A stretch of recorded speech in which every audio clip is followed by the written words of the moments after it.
Gaddar foundation ద్వారా కుటుంబ సభ్యులు, కళాకారులు, మేధావులు, స్టూడెంట్స్, తర్వాత ప్రజలు, సామాన్య ప్రజలు అందరూ కళా వేదికగా, జ్ఞాన కళా వేదికగా ఒక ఫౌండేషన్ని ద్వారా సడన్గా డిసైడ్ అయ్యి ఈరోజు నిర్వహించాలనుకున్నారు. అట్లాగే ప్రభుత్వం కూడా నిన్న సాయంత్రం జియో రిలీజ్ చేసింది గద్దరన్న జయంతి వేడుకలని.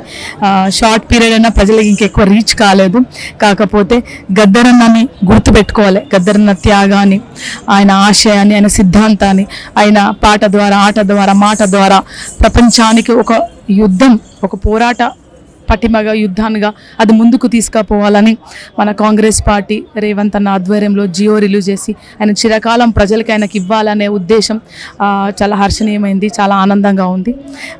చిన్నగా ఇప్పుడు సెలబ్రేషన్ స్టార్ట్ అవుతుంది.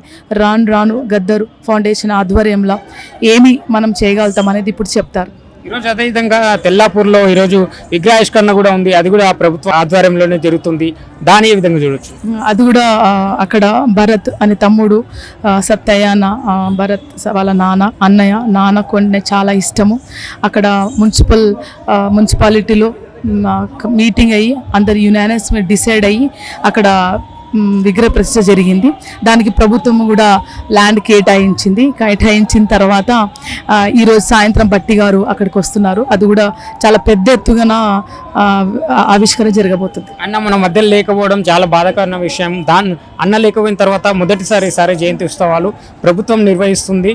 మీరు కూడా ఈ మధ్యలో ఎమ్మెల్యేగా పోటీ చేసినప్పుడు కూడా మీ పర్యటనలో భాగంగా అన్న పాట కూడా పాడడం జరిగింది. ఒక్క చిన్న మాకు. నన్ను గన్న తల్లులారా, తెలుగు తల్లి పల్లెలారా, మీ పాటనై వస్తున్నానమ్మో మాయన్నాలారా, మీ పాదాలకు వందనాలమ్మో మాయన్నాలారా, జజన్క జన్నని జనం పాట వాడుతాను, రెలారే రే అని రెలా పాట వాడుతాను, మీ పాటల్లో పదమునవుతానో మాయమాలారా, మీ పాదాలకు గజ్జేనవుతానో మాయమాలారా. Thank you. గద్దరన్న గారు ఆయన ఆశయాన్ని తీసుకుపోవడానికి ఈరోజు ఏదైతే ప్రథమ జయంతి జరుగుతూ ఉన్నదో నిజంగా ఏదేమైనా హర్షించదగ్గ విషయమే. ఈ తక్కువ సమయంలో మరి అన్నగారి జయంతి చేయడం గవర్నమెంట్ నిజంగా చేపట్టడం చాలా సంతోషకరమైన విషయం. అంటే మీ అనుబంధం ఎట్లా ఉండేది గద్దరన్న దగ్గర? అసలు అన్నను కోల్పోవడం అనేది ఏ రకంగా చూడొచ్చు? మీకు నచ్చిన పాట ఏదైనా ఉందా అన్న? నిజంగా గద్దరన్న గురించి చెప్పాలంటే నాకు గద్దరన్నకు చాలా దగ్గర సంబంధాలు ఉన్నాయి. చివరి వరకు కూడా అన్న హాస్పిటల్ పోయే ముందు కూడా నన్ను కౌగులించుకొని కన్నీరు పెట్టుకొని హాస్పిటల్ వెళ్ళడం జరిగింది. నిజంగా గద్దరన్న ఈ భారతదేశంలో ప్రతి ఒక్కరితో ప్రేమ పంచుకునే వ్యక్తి. అందులో భాగంగా నాకంట ముందు మరి మా అన్న ఎన్వై గిరి గారు జన్నాట్య మండలిలో పనిచేసినప్పుడు అన్న రోడ్డు ప్రమాదం చనిపోగానే మళ్ళీ నేను గోసి గొంగడి కట్టి మందకృష్ణ మాదిగన్న గారి నాయకత్వంలో దండోర యుద్ధంలో గోసి గొంగడి కట్టుకొని మరి అన్న ఆశయాల మీద మనం అందరం కూడా పనిచేస్తూ ఉన్నాం. ఈరోజు ఎన్నో కార్యక్రమాలు ఉన్నా కానీ గవర్నమెంట్ ఈరోజు ప్రథమ జయంతి జరుపుతుందని తెలియగానే మేమందరం కూడా కౌలం కళాకారులకు రావడం జరిగింది.